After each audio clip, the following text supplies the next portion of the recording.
look at me walking to my hostel instead of taking an Uber. Venice really trained me for that because there was no way for me to get there besides walking, and it killed me, the heat there mixed with the walk. So I feel like I can walk anywhere now. So this is really great for me because I really need to save money, and Ubers are not cheap. So this is such an unrelated side note, but look at how much my skin has improved since then. Italy was still kind of in the beginning of my trip, but by the end of my trip, skin clear. Well, okay, not fully clear, but like, look at the difference, man. I'm in my hostel in Florence. This is a hostel chain that I stayed at when I went to Milan last year. It's called Yellow Square, and I had so much fun. And this hostel has a pool, which I found out last year, so I was like, I know I'm gonna do this chain's other hostels. This is my room. I have a top bunk, but I'm gonna be moving to the bottom bunk tomorrow when that person checks out, because I asked the front desk to accommodate me, and the girl at the front was so awesome. My plan the second I got here was to shower because I felt fucking disgusting in Venice, and then do my laundry because I'm running out of underwear and clothes. But then the second I got here, they were like, gelato tour, have you met me? Like, will I say no to that? Absolutely not. And when I went to Milan last year, literally the second I arrived, I also joined the gelato tour, and that like really set a fun, happy tone for my Milan trip. So I'm like, okay. And you know what? I'm hungry, and then I'll just like do laundry when I get back. But the thing is, they already have so many activities going on. This hostel chain does free pasta. They have beer pong, and they have a traffic light party. So good vibes. I don't think I'm gonna end up at the pool today then. I don't know, we'll see. I'm like already so excited to be here. Imagine it's just bad. I would hate that, but I'm very, very excited. Oh, why did I miss this? I'm so sad. I'm here on a Wednesday, by the way, so I will be gone by then. Hi vlog. So somehow I stumbled upon this fashion district. Like, I need to come back to the city with just an empty suitcase, I think, because I already found a really cute thrift store earlier. Oh my god, there's like so much. Anyway, so I just left early for the gelato tour, and I'm heading back to the hostel now. I don't want to like be saying this a little too early, but I think Florence is going to become like one of those places for me where I just love it in the way that I loved Barcelona and Paris. I don't know how to explain it. I just get a certain feeling about a place, and I feel like Florence is going to be that for me. Honestly, I could have like a shit time here, but I'm already like falling in love with this place, and I don't know. I just have a gut feeling it's going to be great. I need to come back to Florence with literally an empty bag.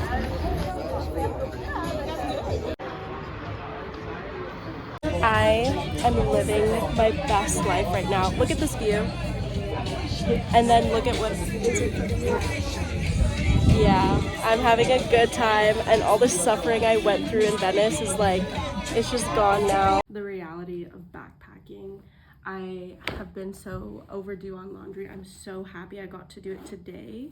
And the machines at this hostel are pretty fast, pretty good. But now I'm like stressed about fitting everything again. But I'm like, if it fit once, it has to fit again. The past few weeks have been super fun, but I feel like I've just been surrounded by so much male energy. I just want the girlies. Like, where are the dolls? Like, where are the girls? I just miss having a little girly pop time. And not that the men I was like around the last little while were like giving like man. They were like men, you know? Love them, shout out to them. But like, so much testosterone to have like no estrogen to balance it out in my life. There's only so much talking I can do about like, I don't know, like the stuff you talk about with men. Like, I want to have a silly girly pop time. Is that too much to ask for? For the men watching this, please do not take offense. But I'm sure you'd feel the same. I'm like struggling fitting everything in here. I'll take this out. Oh, I'm stressed. After getting some pasta and finding my lost sock, we just played some beer pong to pregame the traffic light party that was going to be happening in the hostel's club. Like, hello, this place is so fun. This is us doing some shots that we managed to get even though we didn't win. Oh my god, I love these people right here.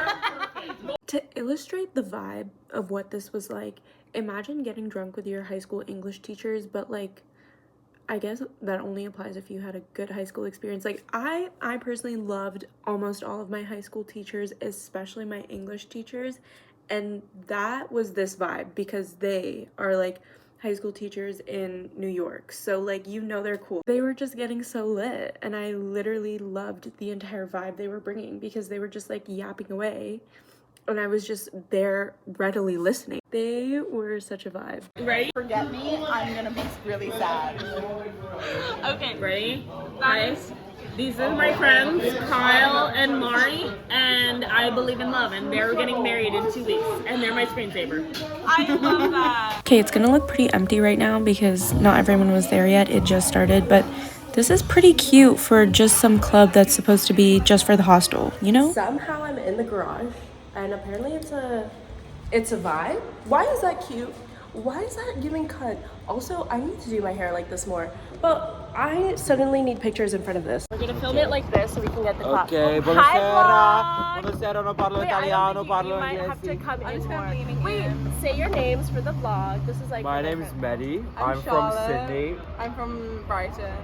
and we're vibing. We're vibing. We are. We saved your eye. Yes, We he saved- opened a pack of like a contact lens to pour the saline into my eye because this shit squirted. Yeah, I don't know why do you into have my two? eye. Why do you have Yeah, yellow why do you have and green? I had to let people know, come but like don't come. Come but don't come. We're at a traffic light party. Oh, This means oh. I'm single. This means it's complicated. You know the person. Oh, so you have a situationship.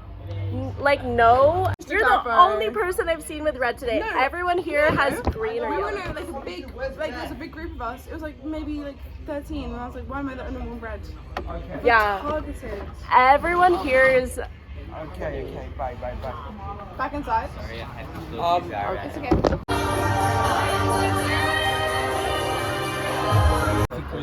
We're good. Okay, I need to discuss what just happened in that previous clip, and I just want to preface this by saying the guy in the black shirt is a man from Ontario.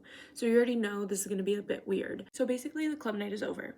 The four of us, me, McCrae, Sabrina in front of me, I forget the Ontario man's name because I've tried to repress him from my memory, yapping into the night about random shit. At the end of this vlog, me and Sabrina like go in depth, just talking about this specific night and how weird that guy was. The reason why I took that clip is because Ontario guy was like, I guess it's not that weird if you think about it, but he was just like, bro, you're so beautiful, by the way. Like, can I take a picture of you? And then just takes a picture of McCrae in the blue shirt just to like keep in his phone, I guess. I don't know. I feel like if other people were to have done that, it would have been maybe a little less weird, but because it was this guy and because he said the things he said before taking that photo, it was just like the vibe he created was a little uncomfy after he did that. We were kind of just like, what? Huh? To be fair to Ontario man, McCrae did kind of have a reputation at the hostel for being really good looking, and it's a reputation that I don't think he's aware of.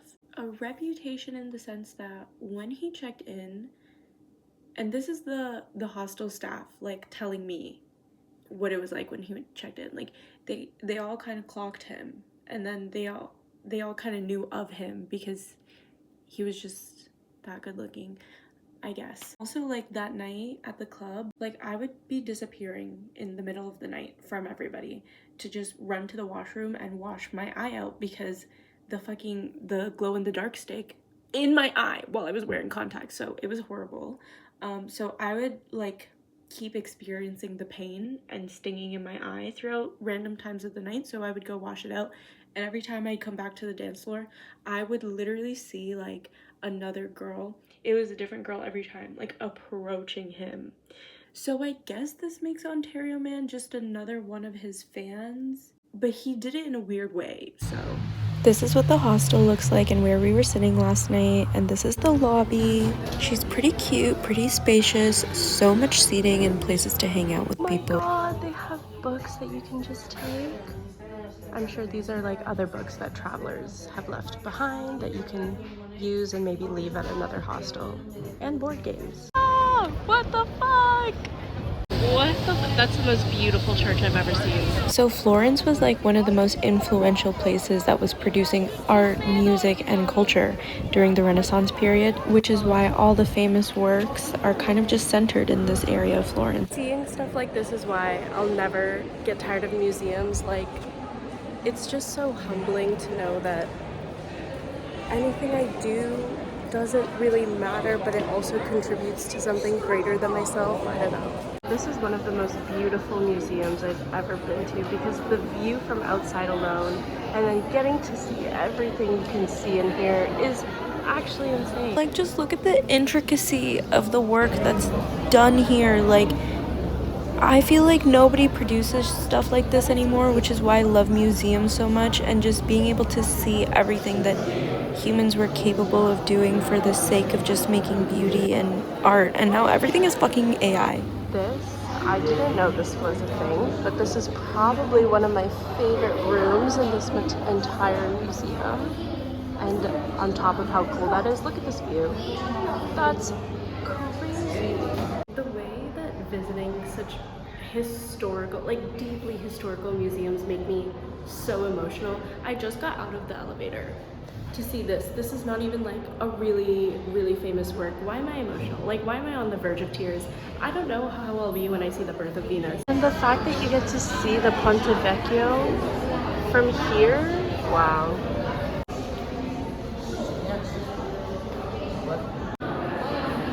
The gasp that I just gasped looking into this room. This has to be one of my favorite ones for sure. You know the monsters from Doctor Who?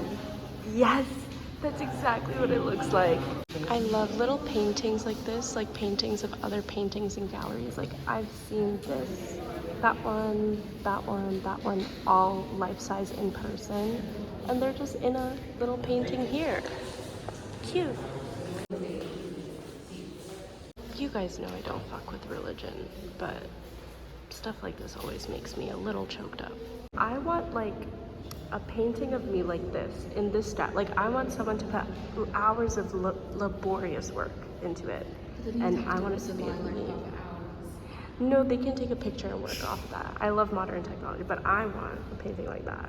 That's more of what it would. That's more of what it would actually look like, though. More gorgeous hallways with a view. Audibly gasped once again. I did not know this painting was in this gallery. This is one of my favorite paintings actually ever. Okay, I need to talk about this painting and how important it is to me personally, but like how culturally significant I think it is, and how it was one of the most impactful pieces that came out of the Renaissance, but it's so underappreciated. But if that's not your thing, just skip to this part of the video, and that's when I'll shut up about this. Seeing this painting in person for the first time, I sobbed. I literally was moved to tears because here's the tea. Here's the tea behind this. It's the 1600s, okay? Women are not really allowed in many spaces, especially something that is so culturally significant as art at the time. You know, this was their media. This was their pop culture at the time. And like, obviously that is a very male-dominated space. Like, think about most of the famous painters we know, they're all men. But the woman who painted this, her name is Artemisia Gentileschi. I hope I'm saying that right. But here's how you spell it. She was studying under some man, okay? This man did what men be doing. And her, okay? And she created this painting as a result of that. This painting is officially labeled like Judith and whatever, some other biblical character, and it's like supposed to be referencing that something that happens in the Bible. What the tea is that it's her like working through the anger she felt by having that man do that to her. It's so powerful because A, women weren't really allowed to be painters at this time, and B, like, women were always depicted as like demure and the object of desire, but like here it's so clearly about like the powerlessness she felt. And I think that so many women around the world can see a painting like that and immediately it just clicks, and you're like, I understand this exact feeling. I understand like this woman from the 1600s, and I understand what she went through. Like, anyway, I love that painting, and that's actually the second edition of that painting. The first original edition is in Naples, but you won't really ever see me in Naples by myself, you know what I mean? I mean, like, I'm sure I'd be fine, but anyway, that's my rant on why this painting is so important. I need this painting to be more popular, actually. I need this painting to be more culturally significant, because it is, like, it actually is, but nobody really talks about it enough. This is some of the best stracciatella I've ever had. I just spent the rest of my day chilling by the pool and chatting to the people around there, and we were having free sangria and then free pasta, so I was very much vibing. Why is there a line in this? I'm so confused. Then a big group of us from the hostel decided to go out, but we were kind of struggling to find a place to go out, and then a couple weird things happened, so I just left. Honestly, seeing the cathedral at night was so beautiful and worth it anyway, and then I just hung out with my favorite hostel volunteers. So what is this? This is panini con lamparedotto. It's a signature Tuscan dish made from the third stomach of the cow. Okay. They give it to you in a bun, and there's like this meat that they chop up right in front of you over there. It does look good. Yeah, and they put two different sauces. One green one with like a bunch of herbs, and then a red one that's more spicy and tomato based. Oh. And then you just eat it. You have the whole description. I mean, yeah, I've heard it so many times from different guys that like I'm ready to be the guy, you know? Are you ready to take the first bite? I'm excited for you guys. Much better than the one I had yesterday. I wish I got it instead. I just can't finish that full thing, but it does sound good. This stand is like one of the oldest stands in Florence selling it. So that's why there's like a huge line here. They're from like 1872. Oh. So it's pretty... Okay, what would you guys rate it out of like 10? I think 8 out of 10. That's pretty good. Yeah. I think here's the thing. In Florence, they also have the thing where like their signature bread is a crunchy bread, like this one. But I like softer breads. So I think that's what it is for me. I would have wanted it to be more soft. But you gotta eat the way the locals do, so. I got the rose and mint and matcha. This is the place. It's really good. This is some of the best matcha I've had in Europe so far. What did you get? Hi, I got matcha as well. Okay. It's really good. And dark chocolate, because that's my favorite and I always get it. That's a good combo though. Yeah, I think it's a good combo. Yeah. What did you get? I got salted caramel. You can't go wrong with salted caramel. It's so good. But I feel like salted caramel also gives New Jersey for some reason. You know, I feel like you're going back to your roots. I'm going back to my roots. I feel at home right now. Rose mint. You got the rose? Have you tried it yet? No. It's so good. I won't say so good. Yeah, it's super refreshing. It's really pretty. Yeah, the color palette. Oh, look at ours. Very cute. Oh, I didn't know they were the Gelato Festival winner. So deserved though. In another museum. I'm so excited. How does this keep happening? The famous works that I go to these museums for, I turn a corner and they're just there. Like I thought they would be more in and not as soon, but okay, I wasn't super excited to see this, but this is pretty cool in person. It's like so much bigger than I thought it would be. Like it's huge. Do you guys see that? That's huge. I don't know if my camera will pick it up, but the detail, the way the light is shining on it, it's really breathtaking in person. And originally I was like, oh, it's just a statue of a man. Like I guess it's famous, it's cool. But now that I'm here, I understand why. The detail is insane. Oh my god, look at this room. This is so cool.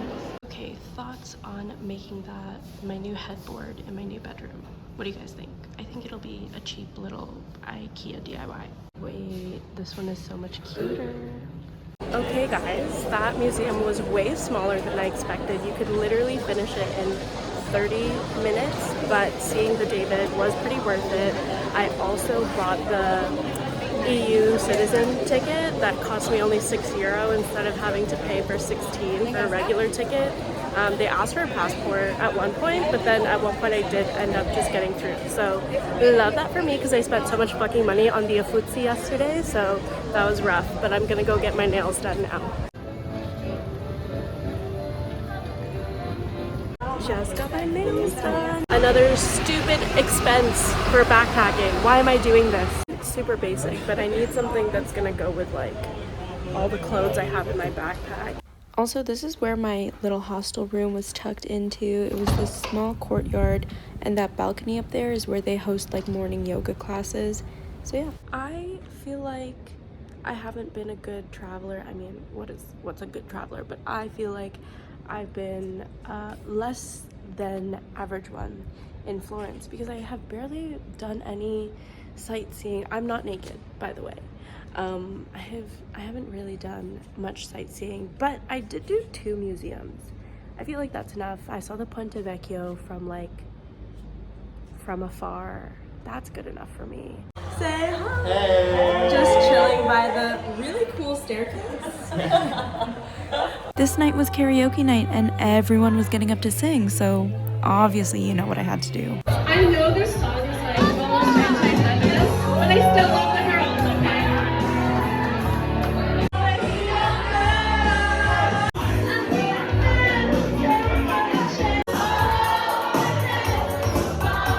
My last night in Florence has been a really beautiful time. I've met so many fun people. I expected this hostel to be really social, like when I stayed at the Yellow Square in Milan. Any of you who like know me in person know that the way I talked about that trip was like life-changing, because it was, because of the people that I met and the fact that it was like my first real actual solo travel in the way that I count solo travel. Florence hasn't been one of those cities where I'm like, oh my god, like go, there's so much to do, so much to see. I'm sure there is, but like once you see the main stuff, it's like, oh okay, I can just chill. And I think I really needed that. After Venice, this pool has been my saving grace, so I've spent a lot of time there. I'm a bit nervous for Rome. You might see some recurring characters from my Rome vlog because a bunch of people who are staying at this hostel, they're staying at the Rome location, because why wouldn't you? This hostel is great. I didn't get like a lot of like content in Florence, I don't think, or maybe I've just been too like heat drunk to remember, you know, like how hot everything has had me like losing my memory and like fucked up. But the reason I'm nervous for Rome is because of the heat. I also have to figure out like my flight situation from Rome to Athens. I'm not excited to fly, and that's crazy to say because if you know me, you know how much I love being on a plane. I've been so used to like taking the trains around Europe, and I'm not super excited to fly, but it's a short flight. Anyway, I'm also nervous for Rome because it's like, it just seems like it's gonna be overwhelming and really hot and really crowded, so I'm nervous, but it's Rome, so it's like I can't fucking complain. Like, I need to shut up. I'm sure it's gonna be like super beautiful and fun and incredible, especially because I'll get to see friends that I've made at this hostel there as well, and probably make new ones. But yeah, that is my last night in Florence. I hope you enjoyed those clips of me yelling into the mic. I'm like sober right now, but when I was singing, when I was doing karaoke, I was not sober. I was about to show me something that might ruin my life about Michelin star chefs. It's not Michelin star chefs, just chefs in general. I could get a subset, but it's... Okay. Here you go.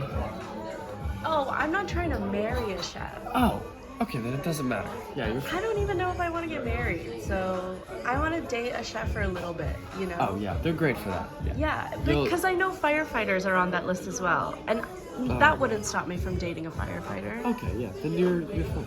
So these next 2 clips are literally just gonna be me yapping away with Sean and Sabrina. It's literally just us having full-blown conversations. I don't know if you'll want to see that, but it makes me smile to look back on.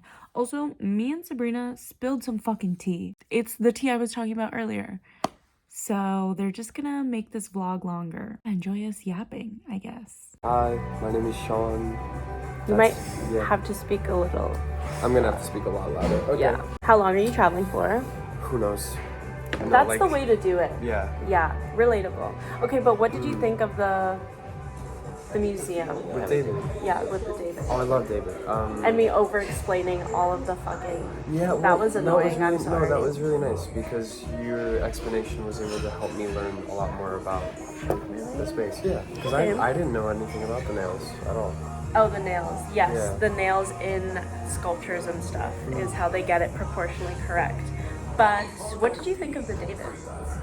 I had to stop as soon as I saw it because it just kind of I know. like, pulled me in a little too much. And it was so unexpected. Like, right when you walk in, you see a couple things and then bam, Yeah. you turn a corner and I was like, I think before you guys got in, I sat there for about like 30 minutes just looking at He's the David. very imposing. He is. And way bigger. Oh, way bigger. Way bigger He than looks I like a thought. god. Like I remember walking through the crowd of people. Yeah. And then looking at the side of it, and it just looks like he's staring into people. It's massive. Yeah. And like it's just so detailed. And like the way we were talking about how it takes such talent to make marble look like real, skin and soft. Like I felt like I could touch him and it would feel like flesh. Yeah. Yeah. It was really impressive. I was pretty amazed. Well, what did you think about the rest of the museum? Well, I'd skip it.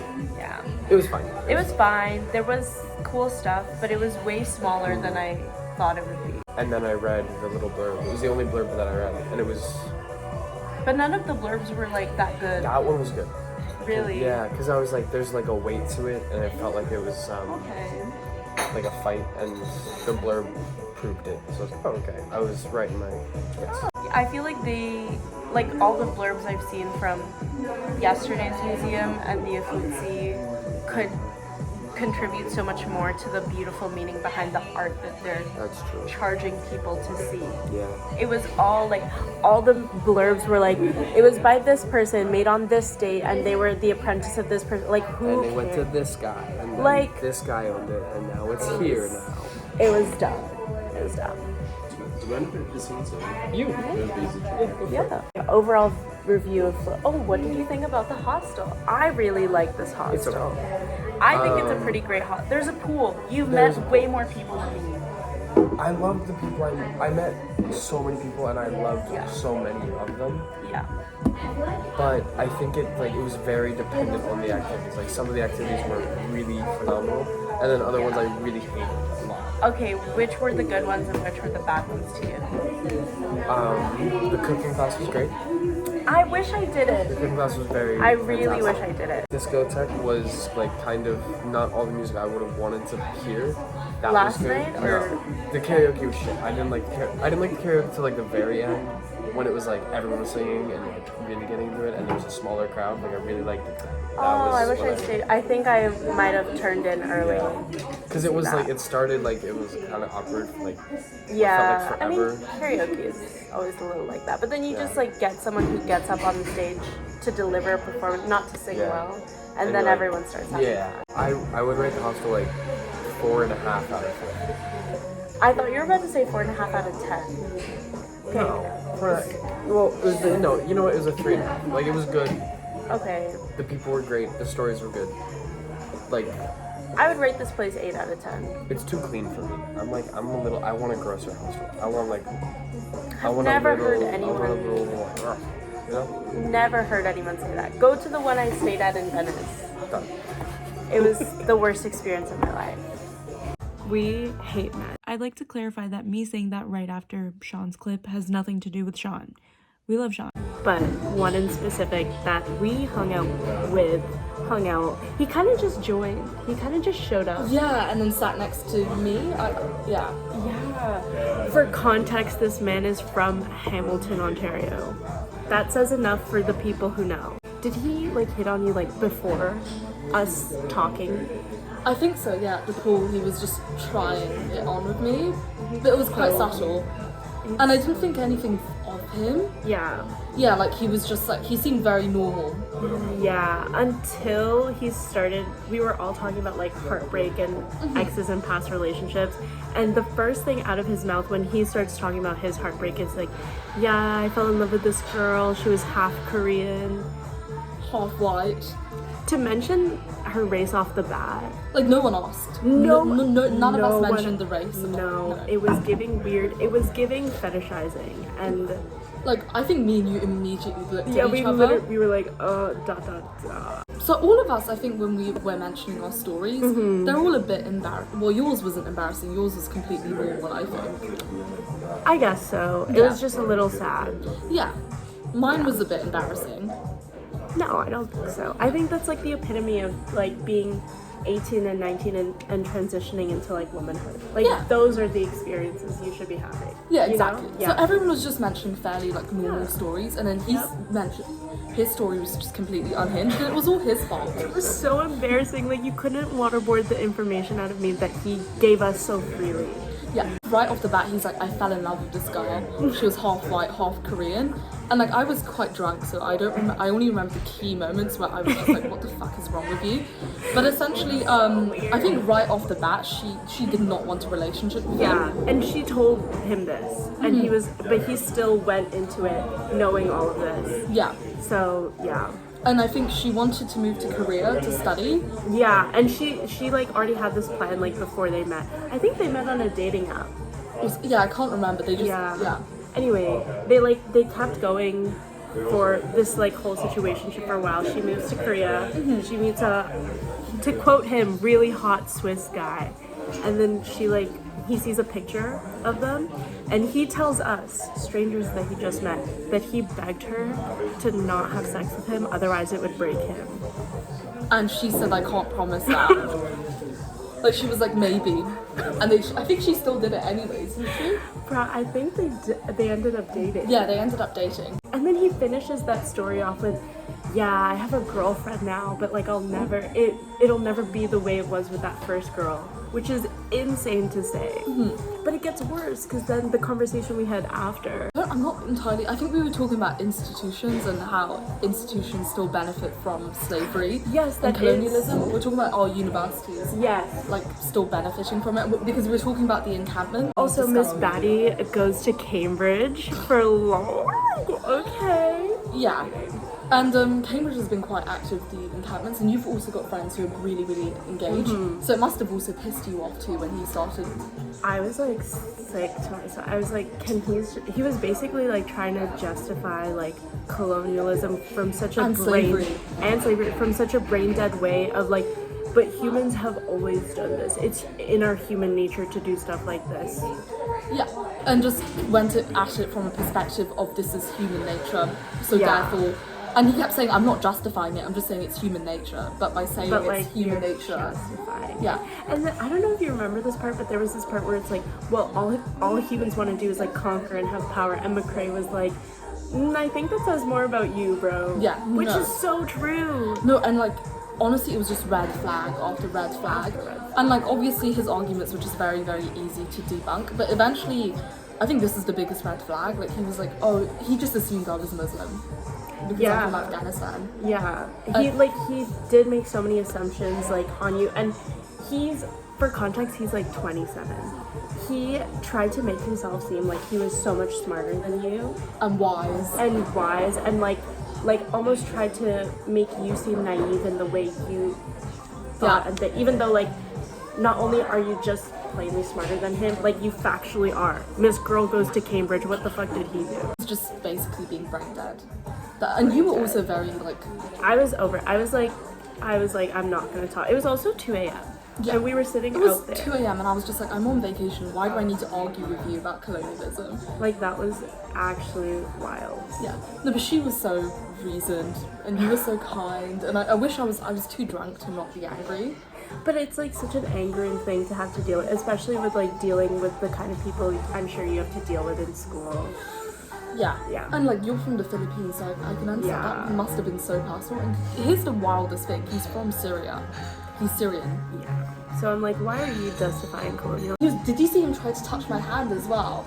Like, he was basically, even throughout this, I was obviously pissed off at him. Oh my god. And I basically, like, as conservative, the podcast bros would say, I destroyed him. Well, we both destroyed, all of us destroyed No, him. you were doing all the heavy lifting. I was shouldn't just have given observing. him. No, but you also, like, let him down Yeah. in a very kind, very classy way you handled it. But yeah, he was like trying to touch my hand and like wash it off. And here's the craziest thing: he asked me out after this. Like he sent me a message hitting on me. And how old are you? I'm 18 for context. 18. 27. He knew I was 18, by the way. And he was basically like sending paragraphs. Like I showed you like paragraphs, like trying to gush over me and basically try to flatter me. Yeah. Like he was like, hey, the conversation last night got a little out of hand, but like I'd love something about, did he say something about a second chance? Yeah, second chance, like let's go out together, like go for drinks or something like that. And he was like, girl. And then the other day, like both of us, we agree, like if we see him, we're gonna ignore him. Yeah. And then also in the middle of this, I think I did get a clip of it when he took a picture of McCrae. Oh, yeah. No. Before this whole colonialism thing, there was this really beautiful guy, angelic. He has a very nice name. He looks exactly like Paul Walker. Like exactly. And all of us were gushing over him, and this weirdo brings out his camera and he's like, "Can I take a picture of you?" Just unprompted. He's like, bro, you're so beautiful. Like, let me just take a picture of you. But then immediately pulls out his phone and snaps a pic. And McCrae's just there like, oh. Because he's like too nice and too this guy's too sweet to say anything. Yeah. But he looked visibly uncomfortable. Yeah. Because that's like, what a weird thing. Yeah, someone took my picture. Like, you're just so beautiful. Snap. Like, what is he going to do with that picture? Just show it to me. Like, it's so weird. I hope he doesn't see this. That would... I mean, who cares if he sees this? He blocked me as well after I rejected him. That's so lame. That's like, literally so... Oh, and then at the pool, when he tried to interrupt the conversation, he was like, trying to talk about the night before. He was like trying to almost talk shit about you to me, and he knows that we just did the museum together, so I'm like, what the fuck are you playing at, bro? He was like... He was just trying to start drama. Yeah, and I'm like, at your big age, that's crazy. He's like, oh yeah, like last night's conversation, that got really out of hand, huh? I feel like it was like really aggressive to me in a way, because bro, you were justifying like people being colonized in a violent, brutal way. You were like, yeah, that's human nature. Shut the fuck up. Of course people are going to be angry. That's at least we never have to see him again. You might have to. I know. Well, unless he moves. But everything about him was like red flag after red flag after. He's such a typical Ontario man. Okay, I'll never go to Ontario. No. Never date someone from there. Absolutely. All of us girls in Ontario are suffering, and my friends will hear this story and be like, oh, yeah, that sounds a little too familiar. Okay, I'm very lucky then. Yes. I feel. Yeah. I know Italy gets really shit on for their trains, but my train from Florence to Rome, why is it so easy going? I just showed up and it's working out, so I love that. Guys, I spoke too soon. I got the fuck off that train and I'm about to go back to the station I was just at so I can get one of the paid for seat reservation trains because it's too fucking hot in the regional trains. Like, bro, oh my god, I don't even know where I'm going. Like, why? I will happily pay €15 anytime for a seat reservation now because that was way too hot. The fact that I'm backpacking has given me too much confidence on the conditions I can handle, and I sometimes forget to my core I am a princess and that I am high maintenance. So I'm headed all the way fucking back now, and I'm gonna be locked in another hot box of a train just so I can go to the station I was originally at so I can have air conditioning. Why am I like this? It's also like 35, 37, and it's a million times hotter in the train card. I feel like the amount of times I've heard Firenze, Santa Maria Novella is too much for the past couple days, you know? I just